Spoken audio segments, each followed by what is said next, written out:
ya leo tunazipata tunapopiga magoti chini na kumuita Mungu. Hapo ndipo tunatoa nguvu.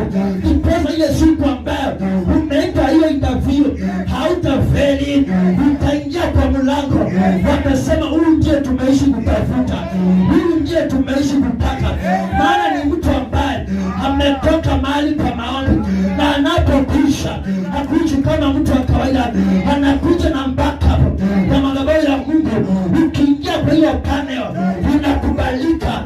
Ukiingia kwa hiyo panel yeye mwenyewe anaapprove because you are qualified in the place of prayer. Nguvu zako zinapatikana kwa maombi. Na siku ya leo unahitaji Mungu, unahitaji kuwa naomba, unahitaji kuingia mahali pa maombi, ndiposa nguvu za kuzalisha hatima zipatikane, nguvu za kuzalisha hatima zionekane, nguvu za kuzalisha biashara zionekane katika jina la Yesu Kristo. Hakuna wakati wa kusema hata hii imenishinda. Hakuna kushindwa. Ni wakati ambapo Mungu anatafuta watu watakaosimama mahali pa maombi.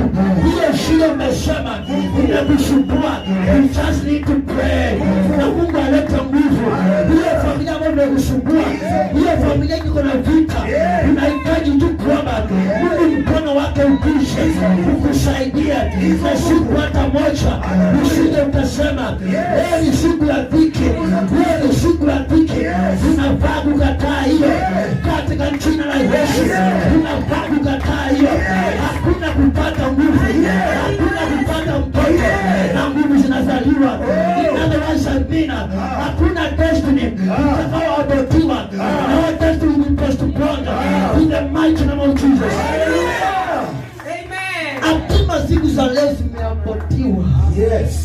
They have been postponed. Yes. Amen. Kwa nini? Leta ile tunataka. Maana hakuna nguvu. Msichana anazaliwa vizuri, anakuwa msichana mzuri, lakini ile siku ambaye anafaa kuingia university, yule kijana ati anamcheka, ati kijana anasoma kutoka standard 1 mpaka standard 8, mtoto anasoma kutoka form 1 mpaka form 4, na ati akifanya KCSE anasema anauma na kichwa, akiingia katika room ya mtihani. Kwa nini?